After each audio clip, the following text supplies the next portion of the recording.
Broadcasting from the far side of Enceladus, beaming in at the speed of light across the vast chasms of space, streaming directly into your brain, you're listening to episode 25 of the Spartacast League. I am Phelan, and joining us today is just Hims. Hi.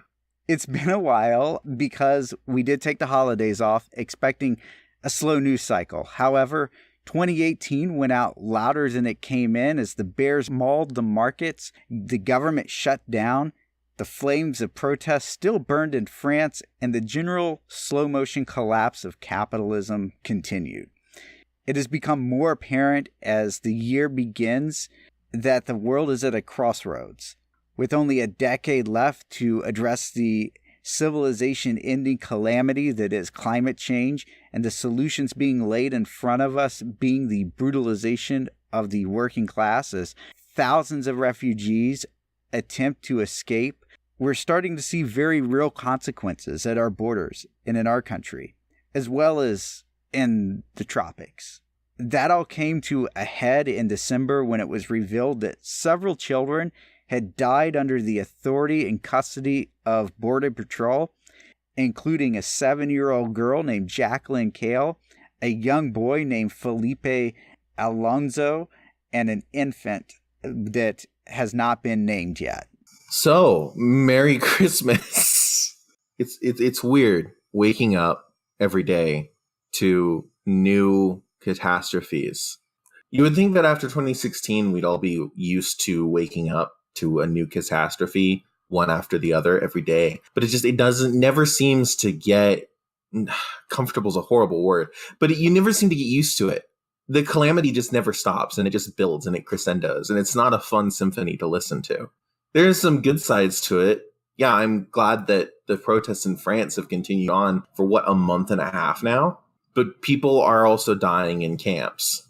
It's one of those things that we don't know the extent of here, but we kind of have an idea. The only reason these actually came to light in the first place is because ICE and Customs and Border Patrol were required to report this to Congress, and that's actually how it got out that these children had died in these facilities. And essentially what had happened was with Jacqueline Kale, they crossed over the border in New Mexico, and it's a zone that doesn't actually have a lot of facilities, but has been getting more and more traffic as people avoid the urban areas to get into the country. The place that they were kept was actually just ill-equipped to deal with the volume of people that has been coming in. And of course, there was no effort made to actually equip it. Right. I mean, and when Congress actually went down there to investigate it, they were even shocked at the conditions, because this particular facility that Jacqueline Kale and also the infant as well that died, separate facilities, but similar conditions that they all found. No running water, shared bathrooms. There was only like 2 toilets or something like that for the whole facility. How are the bathrooms and no running water? I know it. And then on top of that, they didn't even have proper food to eat. They were giving the children their juice boxes and granola bars and frozen burritos. And I bet they're the exact same cheapo frozen burritos that are 25 cents for $1 that I get, and they're horrible. And I mean, that's not food, granola bars and frozen burritos. But so this is neglect. This is neglect. And it's neglect, but it's intentional neglect. It's neglect, but it's intentional neglect. It's done for the sake of brutalizing these people so that others see the neglect and hopefully don't want to come over in the minds of the people that are allowing this to perpetuate.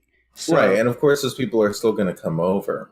Right, and so it's a calculated move. It doesn't actually work. The strategy isn't going to make people avoid coming in. They're just going to try not to get captured as much as possible, which is why the parents of this infant that died went in through New Mexico in an area that was far more dangerous to cross over than near Tijuana or near Yuma or near any of the many locations that they cross over in Texas as well. And I mean, I want to point out how willing and excited we are to have these people when they're willing to work on farms for $1 an hour. And when you can get cheap, abusable labor out of them, we have no problem with them coming over. I can't think of a farmer that's been prosecuted for hiring quote illegal labor, because it's absolutely necessary to the capitalist economy for to have cheap, abusable labor. This directly comes down to a conflict between labor and capital, especially because if all these people come here, well, then there's no one in Central America to do the cheap, abused banana picking and the labor that we manipulate and exploit out of those countries. But I have to say that I am glad that it is not industrial killing. This is neglect. I mean, children have died. There's no excuse. And the people that did it are going to go to the wall if we ever have something to say about it. But I am glad that there is not a market for slaughter yet. I mean, there probably will be. That's the key word, is yet. And exactly. We don't even know the full extent of what's going on here. It's quite possible that border agents are out there killing people even before they intern them. That's known. It's absolutely known that Border Patrol, that fascist goddamn institution, does just go and put bullets in the head of people they find trying to catch, and then just doesn't report it, just leave them for dead in the desert. That's absolutely known. That's not a secret. I mean, it's an open secret. But they don't round them up and they don't put them in ovens. They don't have them dig their own death ditches and then machine gun them down into the ground. And that is a whole nother beast to fight. And then, they're gonna go to that point. If they're willing to let children die in neglect to make a point, they're going to be willing to machine gun people into a ditch to make a point. And and arguably they're already building the infrastructure. They have over 15,000 migrant children being held at these centers, over 100 children shelters. Or people total? Children. That's just the children. Over 100 shelters. They're declaring 92% full, according to Health and Human Services. Tornillo, Texas, which is one of the largest facilities, has over 2,800 children living in heated canvas tents right now. This particular facility, they're saying that they could expand it to hold an additional 1,000 children. But it does raise the question of if they can't actually process the children and they have to keep them in camps, what's to prevent them from implementing their version of the final solution? I mean, that's a scary thought, but it is a very, very real possibility given what we've seen in similar historic scenarios. Well, what's to stop them from implementing the final solution against us? I mean, they do this to the immigrants who come across the border. And as climate change gets worse and worse, people have to evacuate from southern Texas. My home in Phoenix is off a forfeit. I'm going to have to get out of that city as soon as possible. LA is probably done. And what do you think they're going to do when all of us start heading north into Seattle and Oregon and try to get to arable, livable land? And if capitalism is still in place, well, the landlords are going to not have enough places to rent, and we're all going to be put in camps. So all the stupid people down on the border, let's stop the Mexicans.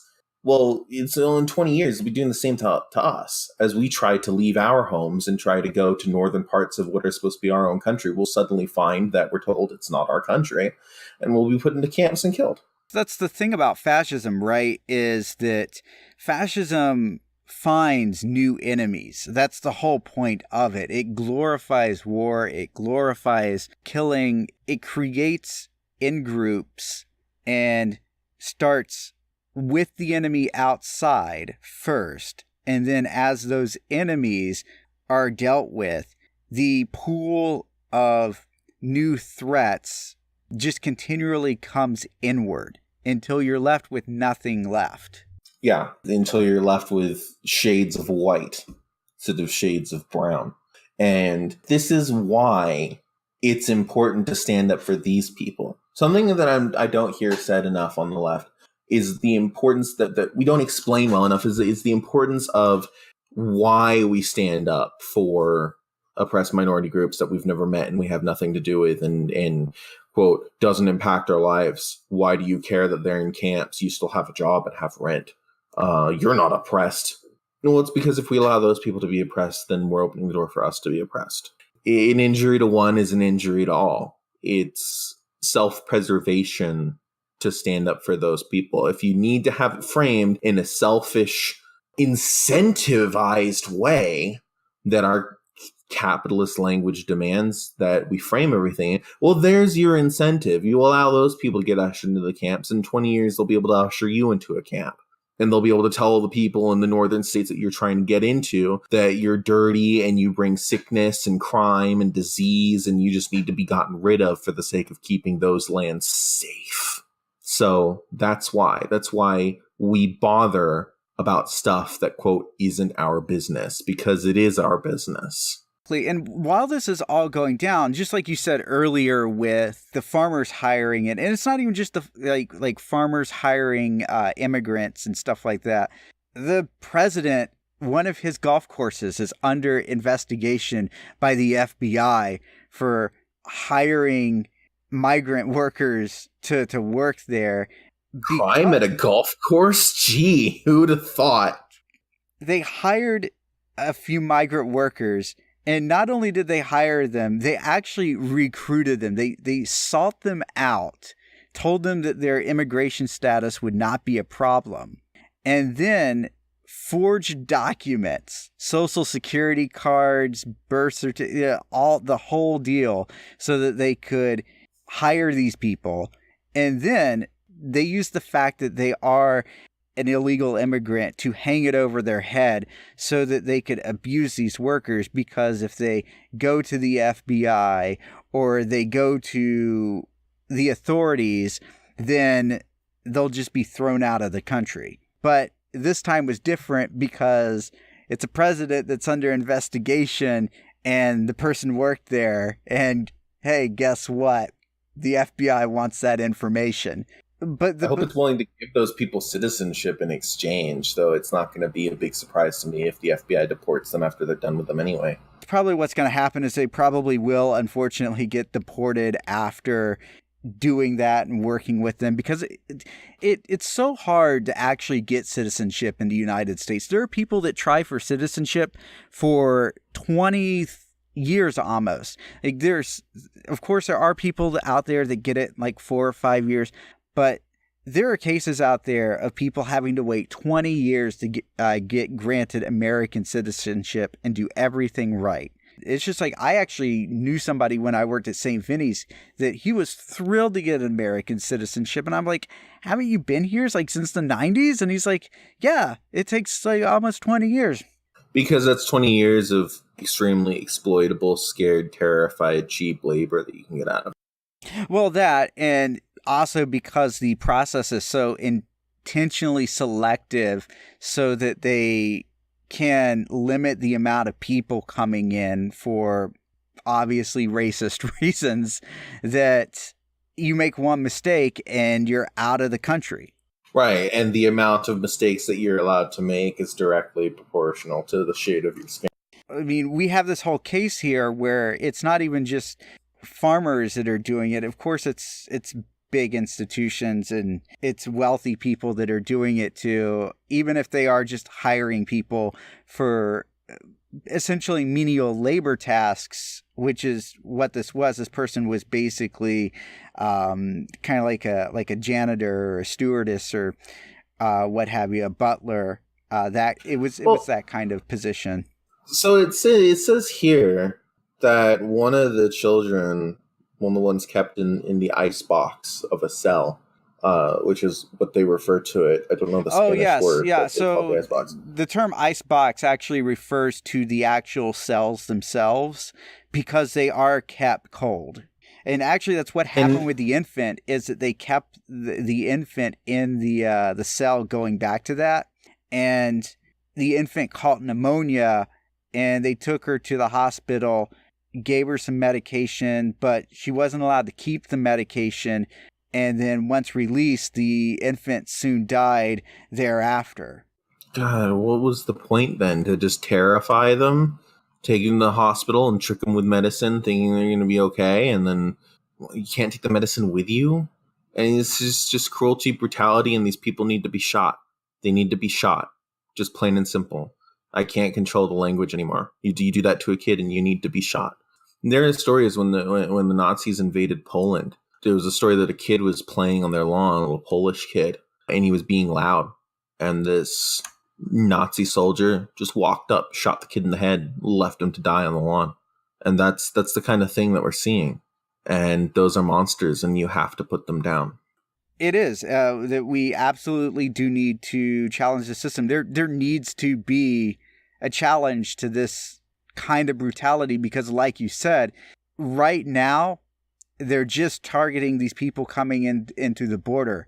But 5-10 years from now, who knows what the situation is going to be like in this country, that it could be us that are being targeted. It could be other people that are being targeted.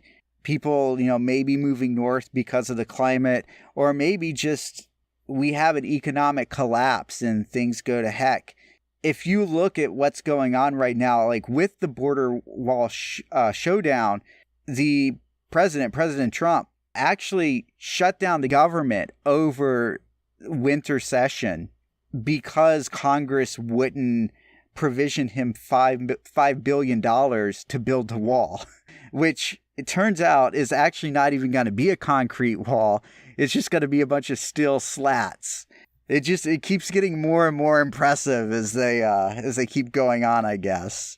And it's probably not going to be buried. What was it, a mile into the ground or whatever that they wanted to keep them, because like there's already tunnels. They don't even bother crossing the desert anymore. Of course, the tunnels, the people who want to get here and want to work and have a good life don't get to use the tunnels. Only the drug cartels get to use the tunnels. But the tunnels exist, and the tunnels will be dug under the stupid waste of a wall. And him and his stupid government shutdown is leading to labor revolts. And I'm not thrilled about the TSA. I don't really like cop unions, but there is an unofficial TSA union, and there is a strike going on in the TSA because they've all refused to show up to work without being paid.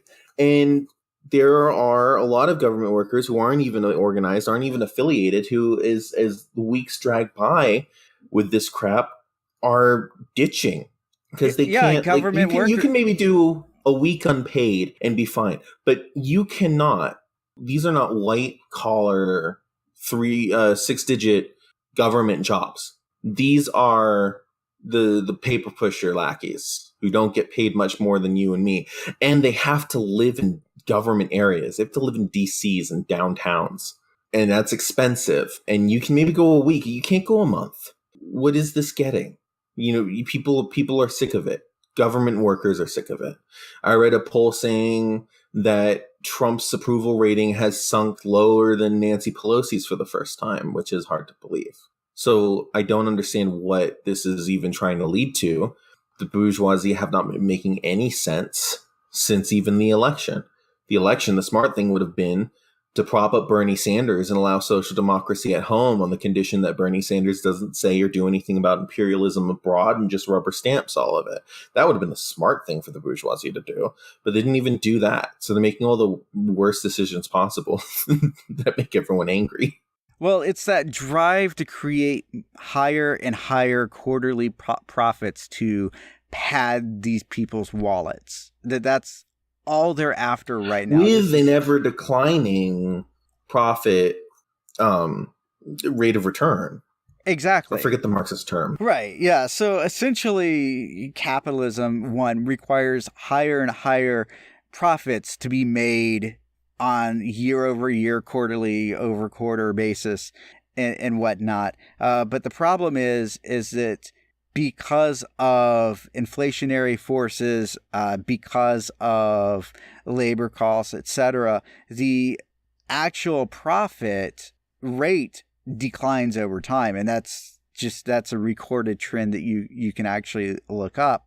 And so in order to make this possible, they have to eat a larger and larger share of labor's returns, which is why labor's share has gone down in percentage notably since the 70s. And if you look at the gap between productivity and where wages would be in relation to productivity in the 1960s and 70s, it has diverged vastly from the actual wages, which have remained largely stagnant. And not only stagnant, but in the last 10, 15 years have actually dropped. Because they've reached a point in which they can't extract profit via the normal way they were before. Part of that was also the fact that innovation kind of staved off that for a while, but right now we're at a point where technology is just creating diminishing returns, because what's happening is that even though we're becoming more technically advanced, the labor pool itself is actually shrinking, and the amount of money within the labor pool has also been shrinking, so that the velocity of currency, so from the money moving from the bottom to into the businesses so that things can be purchased, that becomes less over time. And so that ultimately just leads to recessions, depressions, and collapses, which are cyclical in nature in capitalism. And that's actually what we're kind of seeing right now. And that's why we're on this precipice of what will be a large collapse in the future. Because they're out of tricks. And then, I mean, this staves far from the point, but one of the iconic things about Marxism is it does tend to answer a lot of questions by spiraling down a bunch of if-then causes that eventually come to the root problem of there's a bunch of rich people who want to kill us. And the reason they want to kill us is because they want more profit. So Marx's explanations do tend to unravel a rather large yarn of thread. And the short answer is usually there's a bunch of rich people who want to kill us for money. Well, not really want to kill us, as that is just the effect, or rather the conclusion that is reached once you understand where everything logically has to go at this point. Because before, it really didn't make any sense for capitalism to act in a entirely malicious manner. That capitalism, when it first appeared, actually was somewhat liberatory compared to the feudalism before it. It was an improvement. Yeah, but it let serfs own small amounts of property and be able to reap benefits from that property, and they weren't beholden to a feudal landlord. And libertarian economic thought has not advanced a single bit in the past 200 years, and they still think that it all works that way. Right. And so capitalism is now running its course where the ruling class has solidified. Now it's one way down. And then we have the added on problem of climate change, which unfortunately is something that Marx could have never seen to have addressed, or really any of the major writers and founders of socialist and anarchist thought could not have conceived that this is something that a modern day issue that we have to solve. And like you said, the future has to be ecology mixed with socialism, or mixed with anarchism or communism, whatever the solution is that may crop up. Everyone right now, open your web browser and go to Google, and everyone type into Google DuckDuckGo. Well, that's not the meme. The meme, you have to use Google. You have to use Google, and you have to Google Murray Bookchin. And you have to use Google because then that gets Murray Bookchin to the top of search results. Why not use Ecosia? Because every search that you make with Ecosia... that should be the meme. Every Ekoja yeah, Murray yeah, Bookchin. No one knows every what that search you make is. with Ecosia, they plant a tree or something like that. Yeah, so that's not a Yeah, plug, by the way. I was just trying to make a meme, but yeah, Ecosia Murray should be the Bookchin. Yeah, meme. there you go. The whole showdown with the shutdown is just it is obnoxious because of the fact that he's just creating worker revolts within the government. And then to top What's that off, hilarious is he called it a strike. He called it a strike and he's demanding people work for free. he's demanding people work for free. And he said some ridiculous things like, oh, you could wash your landlord's car for rent. It's just no, stop. Like, You too can be a serf when you get really desperate. And in what hour of the day when you're doing these 12-hour jobs? Everyone says 8 hours, but you work for something like the government and you have no control over it, right? Like even if you go and work for UPS and you say, oh yeah, it's 8 hours a day, you don't get to stop until that goddamn truck is done. And they don't, you're even going to figure out how to not pay you for every minute after 8 hours that you're still driving that truck. So these people, I wouldn't be surprised if normally they're there 10 to 12 hours a day. And then you're going to go wash your landlord's car. And then on top of that, the SNAP program's going to run out of funding on January 30th. There's a ton of people in red states, if you've not seen the map. Pretty much all of the entire South and several places, rural areas out west and up in the Appalachians. All of these heavy red areas that once SNAP runs out are just going to be screwed. These are all these same people that, for the most part, probably voted for Trump. Will they make the connection? I mean, I hope they make the connection. I don't see the Republican Party scrambling any response to deviate them from making that connection. Which brings up another thing that I mentioned. Well, Trump did try to blame the shutdown on the Democrats, just like he tried to blame the children dying in the camps from sickness. He tried to blame that on the Democrats too. He was like, yeah, if we had that wall there, it wouldn't have happened because they wouldn't have even tried to come over. So Trump just tries to deflect everything that happens. Normally that works when there isn't a material consequence. Normally that works when it can just be gobbledygooked all over a bunch of news stations, have endless talking heads, argue a useless point back and forward until something else interesting happens and the news all moves on. And normally that happens. But this is going to have a serious, real material impact. I don't know if that will cause the lie to become apparent. Or do these people just have so many brainworms? Like I was saying to you the other day, if Trump's going to martial law this wall into existence, are all those right? And ranchers he might try down? he might actually try to issue a state of emergency. He's already said that issuing a state of emergency, which yes is martial law, that's what he's saying.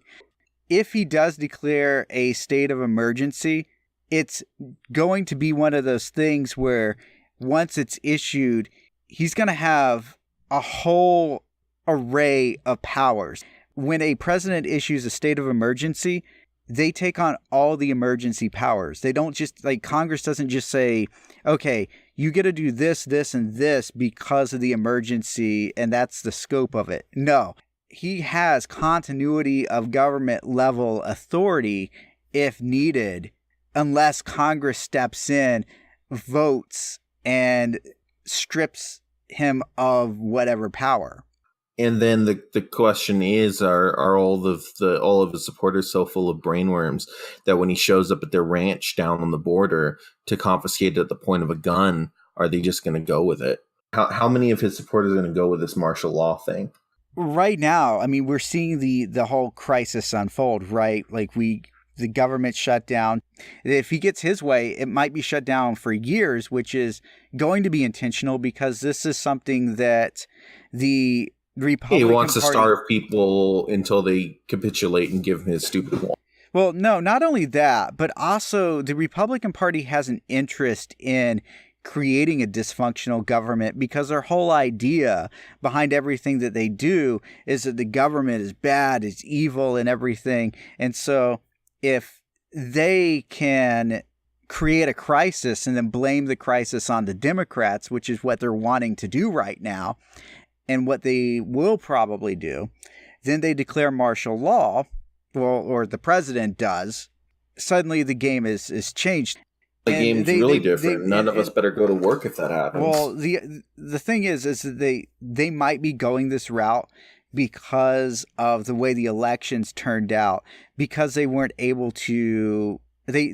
This was the first election cycle where really they had a major backtrack on their road to a constitutional convention, because before they were trying to take over state legislatures, state governments, and governorships so that the Republican Party could effectively call a constitutional convention using those positions and then rewrite the Constitution of the United States. And now, because of the results of that election, they've been pulled further from that than they've ever been pulled before. So this could be a move of desperation there. So we could actually be seeing some major steps here being formed to create a crisis. But the other thing is that this is just another way in which capitalism is pulling out of the country, pulling out of those rural areas, those disaster areas as well. I mean, we've seen it in California where entire towns were destroyed by fire. California had two of its deadliest wildfires this year. In Paradise, when people were trying to get out of Paradise, California, there were stories of people whose cars halted in the road and they couldn't get out. And there were people that actually watched people get burned alive in their cars as they were trying to leave Paradise, California. There were thousands missing, several hundred dead. We don't know the full death toll on it. And then to add insult to injury, when they tried to set up camp at a Walmart, which in the past has actually allowed people to set up camp and whatnot in their parking lot and everything like that. And when they tried to do that there, Walmart actually hired a security firm to kick them out. And then that actually happened at the end of November, beginning of December. It was called Wallywood. Were they absolutely successful in the eviction? Yes, they were. So essentially what happened there is that a network of anarchists and various other activists got together and essentially helped people set up this camp in the Walmart parking lot. And they were able to run it for about 3 weeks before they got evicted. The security company that handled the situation was actually extremely brutal in how they kind of handled the situation. They didn't physically harm anybody per se. They did threaten people. They would clear out people's tents as they went into the Walmart to get supplies, that kind of thing, and say that you've abandoned your tent or whatever. They threatened people that would go up to the camp and give them supplies as well. So they would have customers go in, see that there are people there and want to help them, and then they would be stopped as they were trying to get whatever items to people. Do we know exactly how the anarchists were running it? Because that would actually be really interesting to know how exactly they organized this camp. And I also, knowing anarchists, I'm surprised that they just took this from the security firm. I'm surprised that tires didn't end up getting slashed.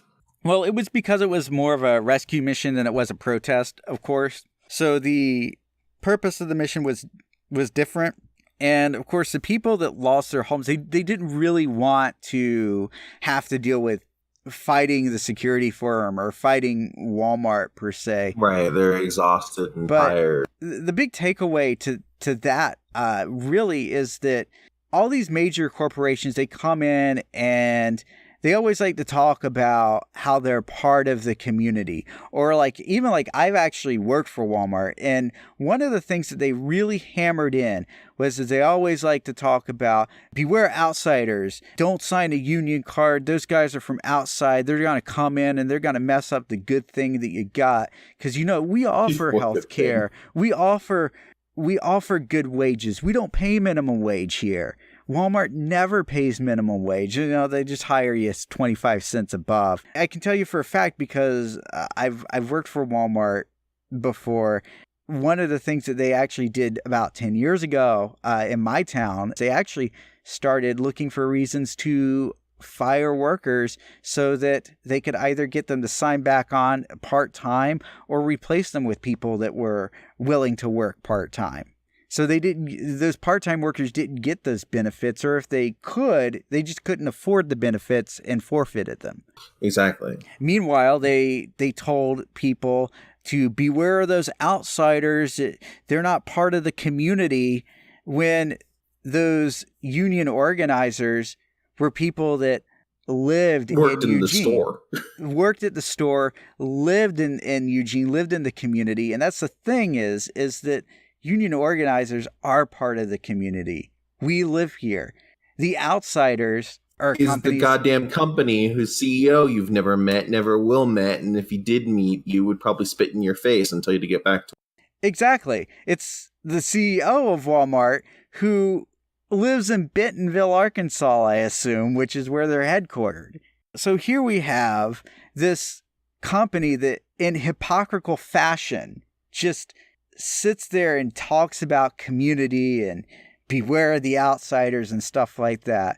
Essentially evict people from the community needing to seek help after a disaster from their parking lot because they don't want to deal with the situation. It's too unsightly to look at. And so they work with the security department, or they work with some private security company. They work with the Red Cross, who sets up their own camp, but isn't really all that helpful in supplying people with their needs. And so people go off of the from the new camp because they realize that they're not going to get the help that they need. And they're going to figure out a way to profit from the disaster, which is what they want. I'm sure that although the camp was going into the Walmart to buy stuff, it was also clogging up their parking lot. And I'm sure Walmart gets more money from whatever monetary ties and sales and bulk buys that the Red Cross gets from Walmart for juice packs and whatever. So they want people to go to the Red Cross. So the Red Cross is to buy more bulk from Walmart. So it's just using people dying as a can on a shelf. Well, then in the meantime, I mean, where's the government in all of this? In California, with that Democrat supermajority, the fuck are they doing? They're figuring out how to kill statewide universal health care and obliterate net neutrality. That's what they're busy doing. Don't give a crap in the least. And we're all supposed to go to the Democratic Party to save us. Like, there's 3 good Democrats, and they're only even social Democrats. And I support Alexandria Ocasio-Cortez and Ro Khanna and such, but there's 3 of them. And for the most part, the rest of the government just wants to figure out how they can help companies profit most off of all of our deaths. I mean, like I said, like where's the government in all this? Where's the government in California?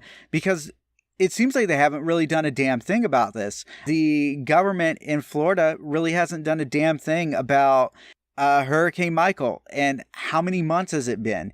I believe Michael hit September, October. Much of North Florida still looks like a disaster zone. Mexico Beach is all but still destroyed. Lines are down. There are people without power. It's winter time. It gets cold in North Florida. North Florida isn't like South Florida where it stays temperate. It can get really, really cold there. Panama City as well, also North Florida. It still looks like a war zone when you go to these places. My parents actually took a holiday trip along the coast, and they said it was the most depressing thing that they've ever seen, because almost nothing down there is cleaned up. That you go to these places and there's still disaster zones. There's still large areas where people don't have electricity and aren't getting necessities now because the government's really no longer providing them. And so, Right. And so we have whole sections of the country now that are just being abandoned by the government.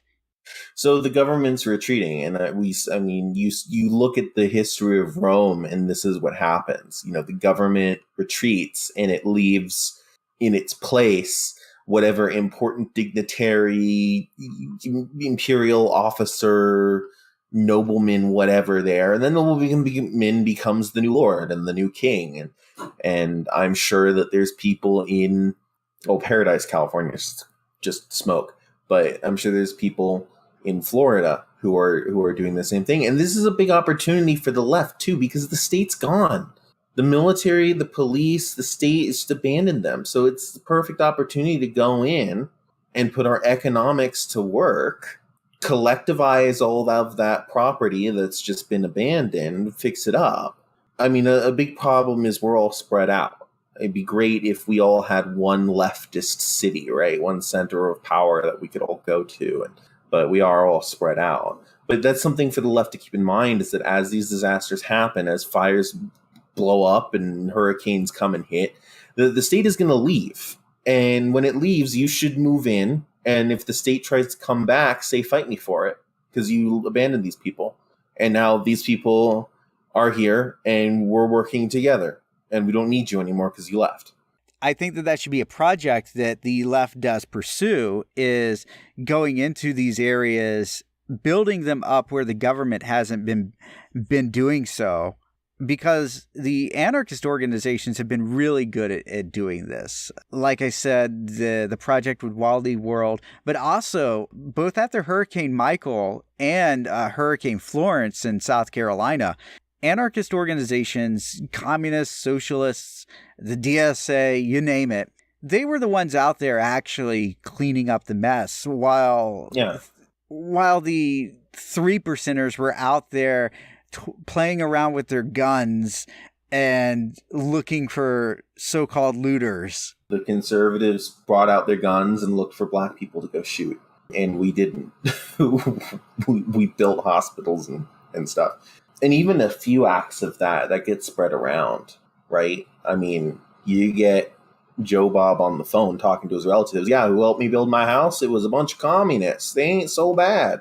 Exactly. And I think that kind of solidarity with and that kind of groundwork helps lay the foundation for larger things, because like you said, it shows that people on the left aren't these bad people, especially when you have 3%er bootlickers going around toting guns, just pointing them willy-nilly at anybody who they think might be a looter, in a situation that it's a disaster zone. So who cares if somebody steals a can of beans from an abandoned convenience store on the side of the street after a disaster, if that's what they need? Yeah, the owner abandoned it. So what are you doing defending his private property? He abandoned it. He left. I mean, I'm not a subscriber to the extremely post-leftist anarchist theory of the only personal property is that which you have your hands on right now, and everything else is just to be picked up and used by whoever. But that person who had that store left, and they, for all intents and purposes, left permanently during a disaster. Right. And then to not address the needs of somebody else in this particular situation would be amount to, and I hate to use the word, but criminal. And all of this is happening. All the government is retreating at a time when inequality is just soaring in America. The United Nations actually drafted a report that had some pretty shocking numbers. It turns out that 44% of adults can't cover an emergency costing $400. 40 million people in the United States, a country that has 330 million people, live in poverty. 18.5 million live in extreme poverty, 5.3 million in absolute poverty. Of course, we have the world's highest incarceration rate and people incarcerated in general, the world's highest level of obesity. So we have a health crisis like that's unimaginable right now in a nation that doesn't have health care. And the thing about all this inequity is that it, interestingly enough, falls mostly on the younger generation here. Out of all the generations, the the consumer preferences of millennials has shown to be no different than Generation X or baby boomers. But it turns out that younger people just aren't getting paid what Generation X or baby boomers were receiving when they were the same age back in the day. Right. So, which leads to an extreme want. And our wants don't all want to become millionaires. I just want a place that I don't have to worry about being evicted from every month. Yeah. If something happens, if I fall, if I crash on my scooter, if I get sick. It's all I want. I don't care if it's a shack. At least it's a roof. That's not a very large want. And that's a want that I'm going to use a very broad definition of human and say that 400,000 years has been pretty easily managed and acquired by human beings. And that only in the past 200 or so has it become an absolute impossibility or hard. Only in the past 20 years has it become an absolute impossibility. But then before then, with people, with housing becoming a commodity, became difficult. It's an engineered crisis because someone has to profit off of you just living. Exactly. Yeah. No. You kind of hit the nail on the head there. That because of the commodification of housing, something that was more easily obtainable in the past, ironically under feudalism and under classical culture and under even more primitive societies compared to our own, that owning a home or just a safe dwelling was a lot easier than it is today. That commodification of things has essentially pushed that particular need into a near impossibility for a lot of young people in this country. And it's starting to look more and more like the millennials and maybe even the Gen Z, that homeownership is just simply not going to be a thing. So many millennials are not going to be able to own a home, not be able to retire. Heck, I don't even own a vehicle for that matter, because I live in the city and it would just be an extra expense for me to actually own a vehicle when I don't need one.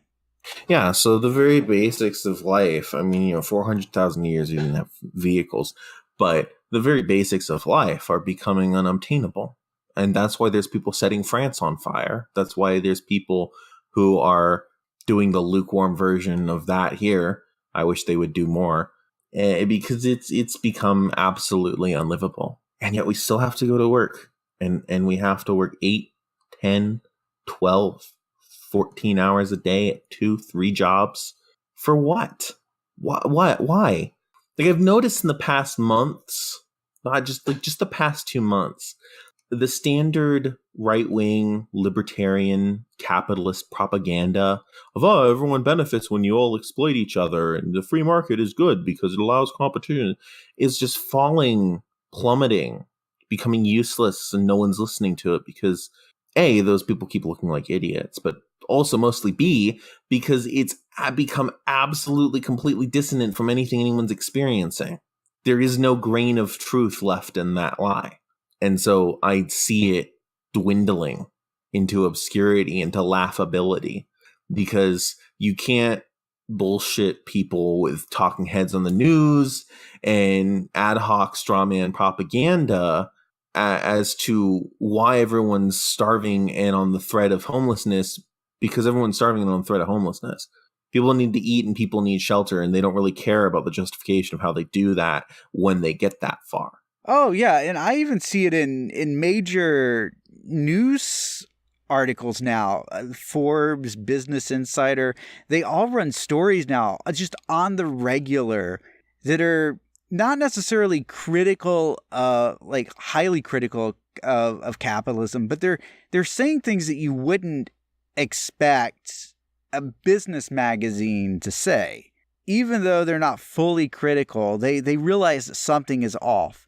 They realize that something is wrong and that we're heading down a very dangerous path for the wealthy if things don't get fixed, because once people lose everything, they lose it. The Hamptons are not a defensible position. Right. The rich don't put themselves in places where they can defend themselves. And there's far more of us than there is them. And the only thing really stopping us right now from what I see is there is a lot of despair. There's a lot of questions. There's a lot of depression, which is understandable. But what we need here is organization. We need solidarity. We need direct action. We need people to get out there, do stuff about their situation together. I see a lot of that in areas that I personally boggles my mind as to why they're trying. Like, I go to a lot of the climate change subreddits, and yeah, that's a horrible place to like get your information from. But I always see it's like it's split between two camps, and it's always instigated by me telling the liberals that they have no idea what they're doing. And then suddenly all the socialists will come and say, yeah, you're right, listen to him, and you're being stupid. And all the liberals will say, well, what we really need is climate change lobbyists and carbon taxes, and what we really need is to ban plastic straws. Well, it's not quite that bad. Okay, people are beyond that. But there's a lot of willingness to just throw yourself into government lobbying and trying to win over politicians and just all this stuff that we've been doing for 40 years. And I don't like, I've almost been banned from these subreddits so many times that I can't hold back and be polite. You morons, what are you doing? Why are you doing this again? At least they agree with, like, they tend to agree with me at least that a tactic needs to be changed in orientation to poor people. Because when I bring up that, hey, poor people don't really care about environmentalism and don't really see you as on their side because you got tricked into screaming at them about why don't they buy $10 green light bulbs when they can barely even afford food. And all that did was that let the conservatives come in and brand you as coastal liberal elites who are disconnected from your life. And what you really need is we really need to get rid of all these environmental things on cars and stuff. So you can have cheaper cars and you can have cheaper food because there's all this regulation. At least they tend to agree with me on that. But there's a lot of them who just want to run into the brick wall of government again. Well, it's just like a lot of the more liberal people commenting on the whole situation in France is that when their talking points that they always like to make, if it's not some Russian conspiracy about it, then it's these people are protesting because they want to implement anti-environmental laws in there and they don't like the environment and they don't understand what's good for them. And yes, that wins people over, telling them that they don't know what's good for them as you make a New Year's dress from behind a golden piano. You fuck the queen. That wins over the poor very, very well. It's not that. It's just that the people that this fuel tax affected most were people that had to do driving for a living. So yeah, working class people, but also people that needed to own cars, like we said in the last episode, because they essentially were forced to live in the suburbs because it was cheaper to live there. And then it turns out, oh yeah, by the way, we're going to strip out any public transit we ever had in this area. So now you got to buy a car, and they wanted you to buy diesel as well because that was the thing that the French government was propping up for some reason. Now they're going to put the extra tax on diesel because, it's not as good as they thought it was. And so all these people got screwed because of multiple decisions that were made that they didn't have any choice in, and were in part because of corporate and government lobby. I just want to bring something up here that I just opened up a Firefox tab to go check something. Oh, yeah. Mozilla just hitting it recently with those articles. I'll tell you what. Yeah, right here. NY Mag, the suggested articles that come up when you open a new Firefox tab. NY Mag, American exceptionalism is a dangerous myth. And you're right. They can't hide this. And what's this other? How millennials became the burnout generation. And there was another one about millennials I saw yesterday. So I actually want to talk about this. Mozilla, the creators of Firefox, the world famous browser that everybody know and love, and if you don't use, I really suggest taking a look at it and reassessing and using it, if only to create a healthy ecosystem on the internet. Because the thing is if you use most other browsers, they use Chromium components or Blink components to render web pages, and Firefox doesn't do that. They actually have their own independent thing. But getting back to that, so Mozilla in their browser has suggested articles when you open up a new tab or a new window. They've just been hitting it lately. I was actually surprised because several months ago, Mozilla created a blog post, and they said that they were wanting to curate their news because of fake news and because it was driving extremism and stuff like that. And so my first thought was, oh no, they're going to drive up the centrism. And ever since they've made this announcement, they have just been nailing it article after article for the most. I don't agree with all the articles that they've posted, but they've had some great stuff. Like you said, they had a great article on global warming. They had another one on the collapse of the ecosystem and insects, which was fascinating as well. I've started to challenge people in real life. I've met them and say, hey, next time you drive out of the city, so you drive from the city to another city, you drive across the desert or something. And it's winter now, so it doesn't work. It doesn't work as well. But I tell them, like, when spring comes and you're driving, try to notice how many bugs there are that splat across your windshield. And you'll notice that there aren't as many bugs as there were 10 years ago. And that usually scares people when I mention that, because they suddenly realize what's interesting is I asked this question to somebody that lives down there in Florida, and they said, you know what, now that I think about it, it hasn't been as bad as it has in the last couple of years as it was 5, 10, 15 years ago. And that kind of surprised me because Florida has a big love bug problem. And if you don't know what those are, look it up. They're nasty. They're bugs that they're connected, and they're like always, like, pardon the phrase, they're always fucking in the air, and they're just everywhere in Florida, and it's nasty. You go to ride a motorcycle and in May, and you have that big motorcycle grin on, and then you get off the motorcycle and you just got the love bugs in your teeth there. No, I'm sorry, you guys. I'm not gonna finish that. Actually, I did finish it. I'm sorry. I'm not going to ride my scooter in Florida. Thanks. Don't want bug sex going on my teeth, okay? Well, they won't be having sex on your teeth. That's for certain. Not if you're doing the speed limit or faster, because it is Florida. You won't be doing the speed limit. You'll be doing about 5 miles over at least. Well, that's everywhere. I used to think that it was only in California that the speed limit was advisory. The speed limit's advisory. Except for small towns with populations of like 1,000 people with one cop, and that's the entire income for the town is speed trap tickets. Then they're not advised. But yeah, I have to say, I really am impressed at the work that Mozilla's done on promoting articles. They've promoted a lot of very interesting stuff. And that comes on the heels, actually, of something that Edward Snowden actually said recently about Facebook as well. That he said that too many people are getting their news off of Facebook And that's a problem not just because of fake news, because he said that the problem necessarily isn't fake news per se. It's all these people just getting their news from essentially one source. They log into Facebook, and that's the end all be all of their world, is all of these bullshit articles that all their friends share among each other. And it's all from the same, few sources. And it's all about Russia.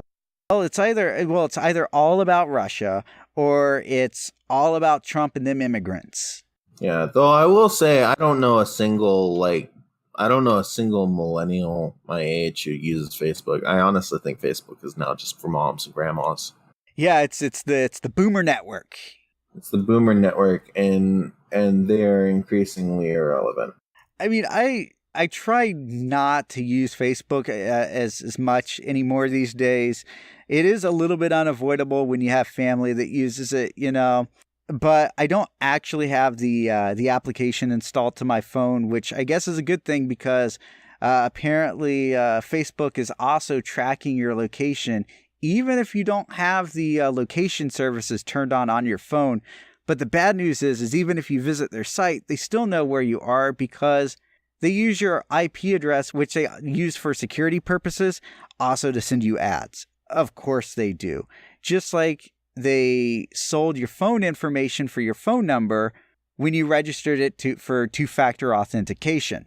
So you were told one thing, oh, it's for security, and not necessarily a lie. They did use it for security purposes, just like they use the IP address for security purposes to send you a notice if you log in from a different computer. You get an email saying, oh, you've logged in from Boise or whatever, and you tell it if it's correct or not. But then they're also using that same information to send you ads of places that you're nearby, and they're using that IP address to get that location. If an action is going to make a company money, company's going to take that action. Doesn't matter what the law is. They own the politicians. They'll just change the law. And right, and you just need to expect that. Yeah, and if really, they're going to make money from it, they're going to do it. Yeah, and really, the whole Facebook just creeps me out because not only that, the location thing was one thing, and then it turns out that certain business partners like Spotify and Tinder and whatnot actually had access to things like your messages. Like if you used Facebook Messenger, that they had access to that, and that is extremely creepy. It's something that I don't think that they should have even just tangentially had access to. That's a particular part of that because that's looking at people's personal, very private information. Of course. Well, I mean, the cops need your messages because, you might be saying stuff about your grandchildren. Honestly, the amount of people using the left shouldn't use Facebook at all. For some reason, a lot of leftists have a page for public interaction, but still, Well, it's a necessary thing that we have to do to make sure that we have broad exposure and interaction. And I don't see anything wrong with that per se, but keep it secure, keep it in the browser, keep it in the VPN. I actually would recommend if you're doing anything activism, VPN that stuff, use a separate browser, clear out everything when you're done with it, just be smart with it. And don't use the Facebook services for login to other websites, of course, as well. I never, ever did that. Ever. Not with Facebook, not with Google, nothing. I always create individual logins for every site. Never link them, never connect them. There's no purpose for it. It doesn't help you at all. It's no quicker logging in with Google than it is with whatever you make with that individual site. All it does is tell Google, tell Facebook, you go to this site, it's added to your profile, and then you start getting ads for crap. So Chris Hayes, who I'm not too particularly fond of, there's nothing wrong with him. He's kind of a downer because he's liberal about everything. So he doesn't see revolution and communist action and collectivization as a path as possible. So of course, all he can conceive of is the end of the world. But, he is always usually right in his analysis of the actions of capitalism. And he said before that he doesn't have a problem with Marxists. He just isn't a communist and he doesn't think that it's possible. But he understands he thinks that Marx was 100% right about his analysis of capital. He just thinks the other part, the communist part, is a bunch of hooey. He's a social democrat. And so he said in one of his speeches, like in the past year, to watch for the U.S. empire to have a sudden contraction. And that has come to fruition with Trump spontaneously announcing by tweet that we're going to pull out of Syria and possibly even Afghanistan. Every rumor started flying, and the CNN and MSNBC started harping on Trump, and we can't do that because war is good and we need war. And if Trump doesn't want war, well, then we can't like Trump and we got to go to war. You know, what's really funny is, like, I remember during the Bush era, the Democrats, or, well, not necessarily the Democrats, but, you know, just on the street liberals were all, you know, war's bad. You know, we can't do the war in Afghanistan. We shouldn't do the war in Iraq. Of course, like all the companies, like the news media and stuff like that, were pushing for the war. But like the people on the street knew. Now they're just parroting this line, this pro-war line that's been drilled in for a decade plus. Yeah, and it's to the point where, like, the liberals are pro-war. Now, I don't think Trump is anti-war. Yeah, of course. Trump's not being anti-war. Logical. So what's actually going on here with Trump declaring a pullout in Syria is that this isn't some pro-peace move. This is a very calculated move in Syria, at least. What's going on here is that he's pulling out, and then he's given missiles here to Turkey and everything. And what I think this is I think that this is the go-ahead, the nod to Turkey to let them intensify their operations within Syria using the Free Syrian Army and other supporters to roll in there and get rid of the loyalists and also get rid of Rojava. And their primary target here is actually Rojava because of the Kurds. What we actually could be seeing here is Turkey just be given the green light to essentially genocide these people. Go in, take their territory. The news that the United States is going to betray Rojava comes as a surprise to no one, least of all Rojava. Every person I've talked to from Rojava, I say, like, I know there's a bunch of propaganda going on right now about the partnership between the U.S. and Rojava and how the U.S. is protecting Rojava, but that's shit, right? Like, you're not deluded, right? And everyone that I've talked to from Rojava says, yeah, we know that. We know at some point either they're going to be bombing us or they're going to abandon us. So that's no surprise. But then I don't see why we would also be talking about leaving Afghanistan. There is a motivation for this. When empires collapse, they contract very, very fast. Almost overnight, exactly as Chris Hayes said. And so I was expecting this to come. I mean, it was one of those weird things where you expect it, but you're still surprised. But I was expecting it to come. This is directly related to the capital collapse as well. Our generation has no money. We have no reason to go join the army to sustain the imperialism. The areas are absolutely devastated. So what can you extract out of them? There's no industry. You can't move factories there and exploit these people. So it's just a huge dead area, and it would probably be pulled out to save other parts of the empire. So you don't also have to leave Europe, and you don't also have to leave South Korea and Japan and all the other places that we have bases. It's also so that they could refocus on places in the global south and challenge China's supremacy in areas as well. That's really what we're actually seeing here. So it's kind of two-pronged. So they're trying to address this issue of areas that are going to be affected by the global warming climate collapse. They're focusing on China, and then they're also trying to focus inwards in the case that the left, and then also subsequently the American people, what if they do try to start shutting out the government? What if they do try to shut out their bosses?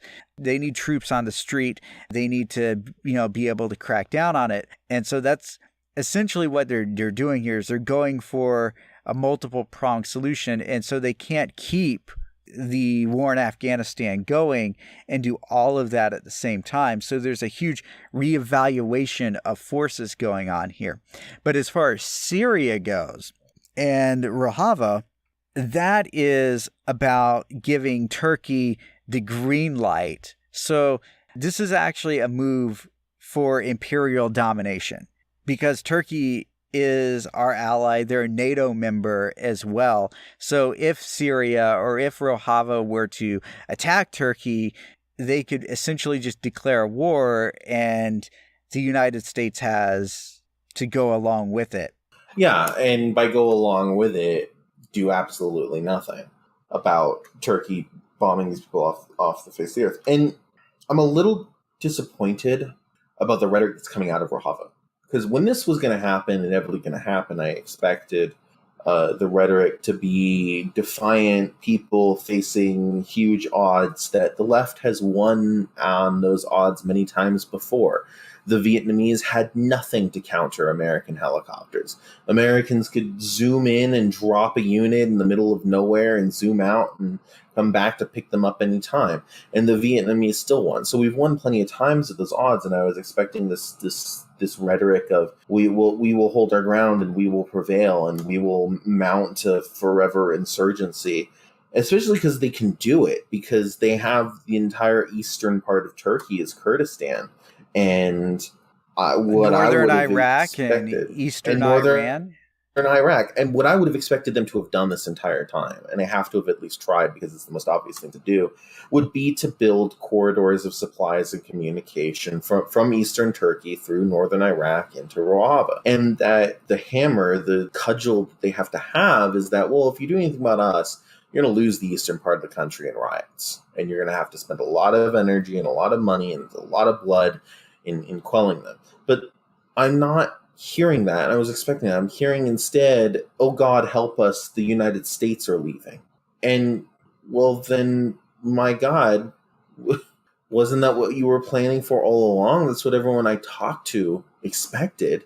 And so I'm really surprised at the amount of sort of it's because the situation rhetoric in Rojava right now is very precarious, because right now Turkey would rather have a resurgence of ISIS than deal with the Kurds at their border.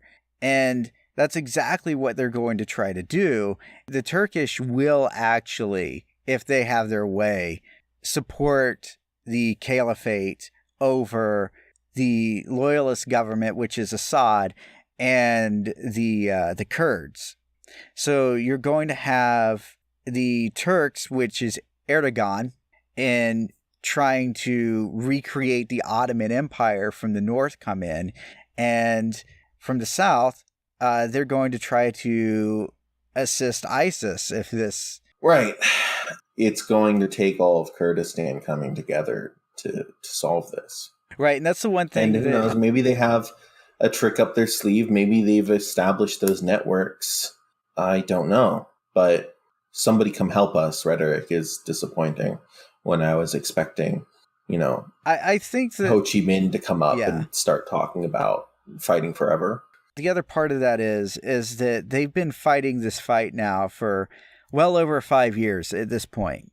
And they probably are very tired of the fighting, and it's been long, it's been difficult. But the other thing is that the people of Rojava need to realize is that when they started their project, it was just a few small hamlets in the very north corner of Syria. And from those little hamlets, they essentially were able to take almost the northern third of the country, and a society with a democratic vision of people living side by side in relative peace compared to what was going on just over the border, per se, in Damascus or to the south with ISIS. And the thing is that without the Kurds, ISIS would have never been defeated. So it is kind of amazing that, the U.S. had the gall to turn their backs on us. But we're not surprised because it was a strategic betrayal that was already in the books. But given the successes in the past that Rojava has made and that the Kurdish people have made, I think that they should feel motivated that Yeah. it's not over with. That the fight will go on. That no matter what Turkey tries to do, they shouldn't let that break their resolve. I mean, they're not in an impossible position. They have spent 10 years doing this, building this network, and they have all of Eastern Turkey, which is Kurdistan. They're not out of the fight yet. Yeah, they don't have anything to match the Turkish planes. They don't have anything to match the Turkish tanks. They've equipped some garbage trucks to be tanks and put turrets on them. But the left has won under those circumstances, and those are typically the circumstances the left fights under.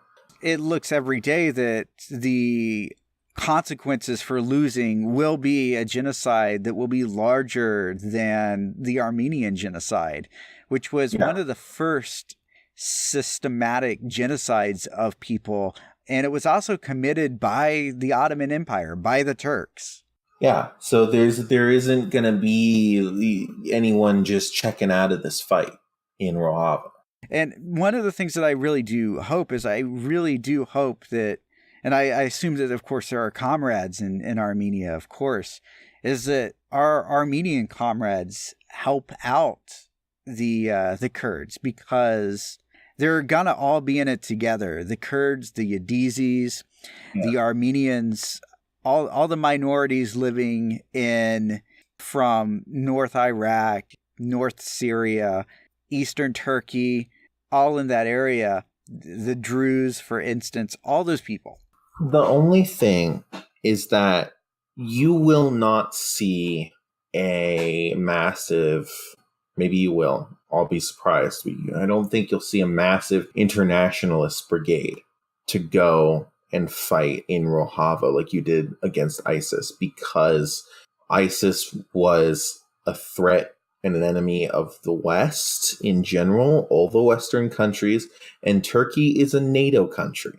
You're not going to be able to go from Britain to go fight for a year in Rojava and shoot at NATO soldiers in Rojava and then come back to a NATO country. They will kill you. If you go to Rojava, you're there forever. And if you lose, you're dead. So I will be surprised if there's going to be a large number of international brigades from the West like there was last time. Because last time you were fighting a mutual enemy, you could go, you could do it, the government would turn and look the other way, and then you could come back home. But you're not going to be able to come back home this time. Right. And so I hope that does mean that comrades in the West, don't abandon Rojava. Like you said, it is very precarious with that situation, and even maybe giving aid might become criminal. And in that particular case, we need to figure out a way that we can get aid to these people and prevent what could be a very large-scale genocide in the very near future. The left adopts Bitcoin. No. No. Anarcho coin. We mint anarcho coin. Cryptocurrency is never the solution. Stop blockchain. We don't need it. We don't need your blockchains. Well, we could get money to Rojava and no one would ever know. I do think that we do need to come up with a solution, because the solution right now isn't pretty, with the recent missile cells to Turkey, with Turkey's actions in Afrin, where they just carried out a wholesale slaughter against the people there using the Free Syrian Army. It's not looking good. And I would have a lot better prospects and a lot better enthusiasm if their reaction was more defiant than please help us. I mean, I understand they need help, but, Vietnam got a lot of help. I understand the Soviet Union existed. Like, I'm not dumb. I understand they got tanks. I understand they got weapons from the Well, I Soviet mean, Union. we still I have. understand not having that makes it hard, but Well, China still is a thing, but I just aren't. they're not Oh, going to help. no. They're not going to help. Yeah, they're not going to help. And it's a They shame they that they need their Belt and Road to run through Turkey. They're not going to do crap. That's true, and it is sad because like there was a time when China did actually assist movements like this, and right Wouldn't it now be that great yeah, if and in North time, Korea suddenly decided to but say "fuck you" to the United States and help Raw? that would probably be the end of them. But the other thing with China is like they've gone a long way from helping other revolutionaries around the world to cracking down on Marxist students who want to celebrate Mao's birthday. Everyone give up. Everyone stop hoping China's going to save us. What's that guy's name? Ajit Singh or whatever. Give it up. They're not. They're not coming. It's up to us. China's not going to save us. China's going to be tearing down on hammer and sickle pretty soon. Guarantee it. I think really within the next 5 years, we're gonna know the direction they're gonna take. If they don't give up the Dengist line, then I think that at that point it's gonna be still, but it's not looking good in there. Right now they're cracking down on workers, strikers, students that are professing Marxist ideologies, and it's painful to hear, painful to watch, and it's something that it's going to be really interesting what happens in China in the next few years. I think that we will see a resurgence of Marxist and communist ideas among the working class there, as the interplay between the bureaucracy, which is really the problem, is it's the slow-moving bureaucracy in China that has created an entrenched class. Even if what Xi Jinping is saying about Marxism is from his heart and he means it and everything, there's really, as the premier, because he's not really a dictator, because that's not really how China works and operates. They're not a dictatorship. He still has to move the bureaucracy, and the bureaucracy is just not moving that fast. Yeah, and it'll come down to, who he sides with. You are going to see a very Marxist explosion. I said it before on this show that China is very similar to the 60s in the United States right now, and that they are riding on a big economic boom. They have, for the first time, a middle class and as little poverty as they've ever had. And we were also radical here in the 60s when income inequality was low. I mean, it's weird because if you look at the trend of capitalist societies, things are less radical when you're at a middle point where there's wealth disparity, but not a lot. But stuff ratchets up to 11 when there's huge wealth disparity, like there is now, where there's 8 people who own 50% of the wealth. And there's all the other stuff also ratchets up to 11 when there's low wealth disparity and things are generally prosperous and people have dreams and prospects for the first time. Okay, so the interesting thing about your observation is like the revolutionary level in America is kind of like it's increasing, like that class consciousness is becoming a thing right now. But also, unlike the 60s, the reaction to that is also cranked up to 11. That we're seeing a reaction to this that is far more reactionary than what was seen in the 60s, even among like the virulent anti-communists. The kind of language that is being said among, like conservative circles that's acceptable now is not something that would have been acceptable in the 60s or the 70s or even the 80s, where you could essentially be a full-blown fascist.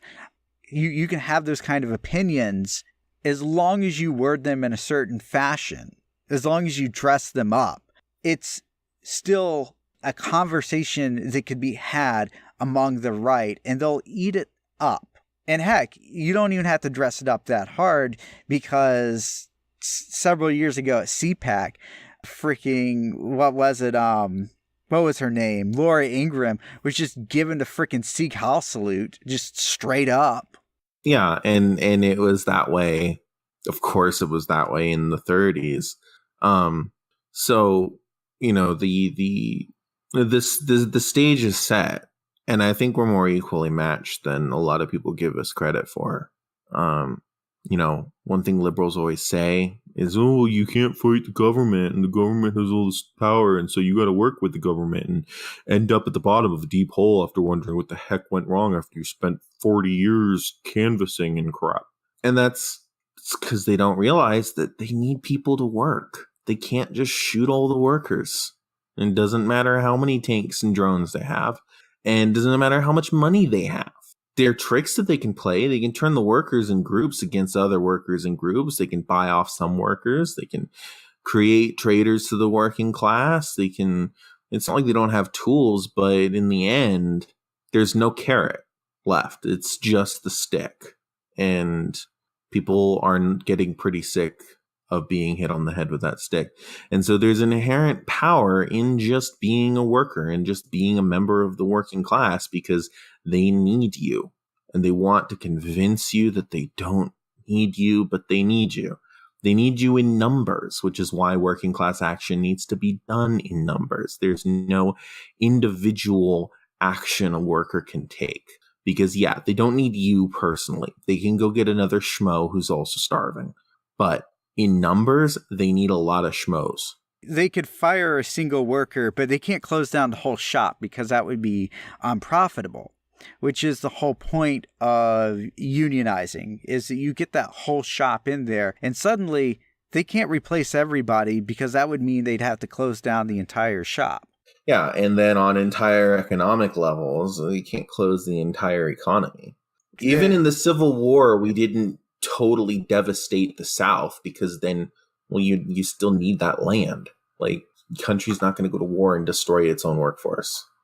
Well, that, and a lot of those like smart ass conservatives like to post like, "Oh yeah, you wanted $15 an hour, look at your replacement," and it's like the picture of like the McDonald's vending machine or whatever. Well, if they do that, well, we could just simply destroy them. I mean, yeah. One of those showed up in the Little Caesars pizza place next to me, and I went up to the person who worked there, and I said, "So when are you going to destroy this thing?" And he looked shocked at me, like, "What?" I said, "When are you going to destroy this thing?" "Well, why would I do that?" "Because it's taking your job. They have this. They don't need you." And it's like this light bulb went off over his head. It's like, oh. And I don't know what happened, because that place has turned over like crazy, but... Yeah, but also like when people start losing their jobs because of these machines and they do see it, then that becomes a thought. And so like it may not be something that people think about now, but it will be something that people start thinking about and that people start doing something about, because they have no other option. And it's sad, because ideally machines like this would be used to reduce the amount of work that we would need to be done, in society.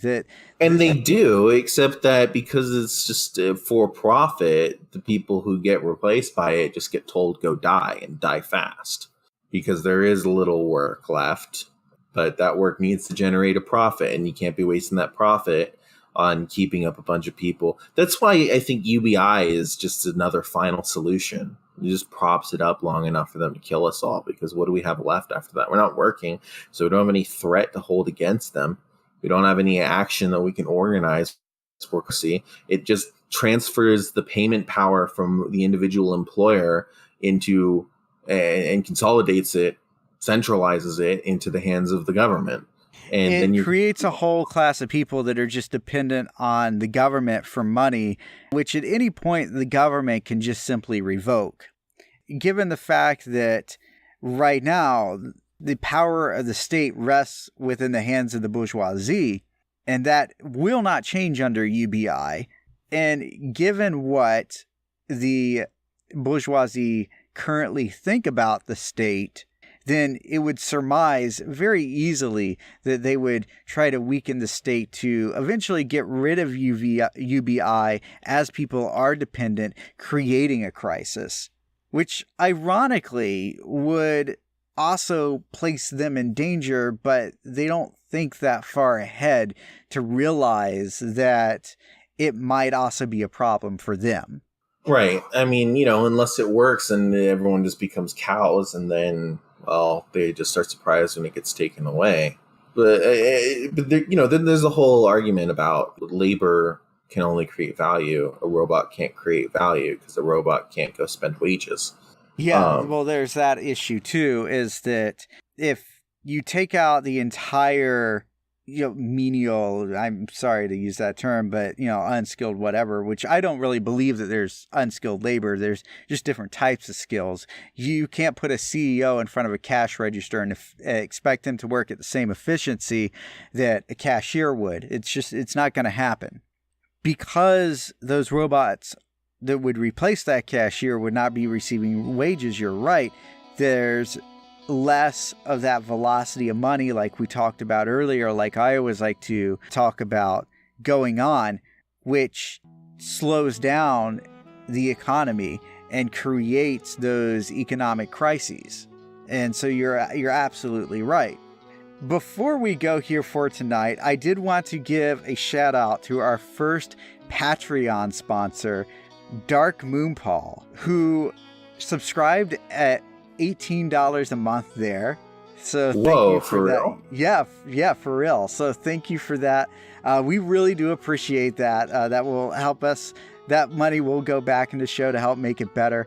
And still, if we do manage to somehow get a bunch of people to subscribe, and we get a net of $20,000 before the end of January, we still will do hashtag Mace in the Face. That's not going away, folks. It is a long way out. What I actually do plan on doing with that money, if I do get enough of it in, is we'll use that money to help create a website and a platform here for our listeners and for activists out there to be able to securely share documents, things like Nextcloud and alternative to Google Office and that kind of thing, because I think that that's important here for the left to build.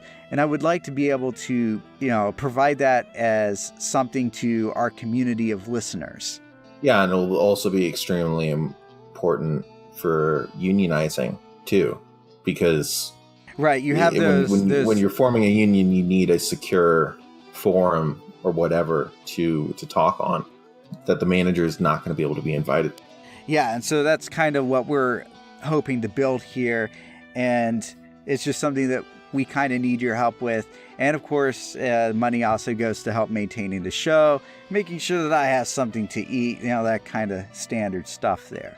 So if you do like the show, as always, like, comment, subscribe. We love to hear back from you guys. We will read your tweets if you tweeted us or if you send us a message. And you could follow the network at Enceladus1. And the Patreon, by the way, is patreon.com/Enceladus1. I am Kitsune Flame on both Twitter and Mastodon at mastodon.social, and Snouts Online, by the way. I got a Snouts. I caved in. And I'm still just at Hemsfox on Twitter because I can't figure out how Mastodon's I just to need work. to send you a snouts.online invitation. Oh, well, if you can send me an invitation and I don't have to go chase around people. So remember when I was trying to get onto a Woo space, I had to go chase around people and find whoever had the keys to a Woo space to let me in. I'm like, this isn't worth it. If you do like what we do, give us that good old like, comment, subscribe, and we love to hear back from you and share the show around. Well, peace out and solidarity.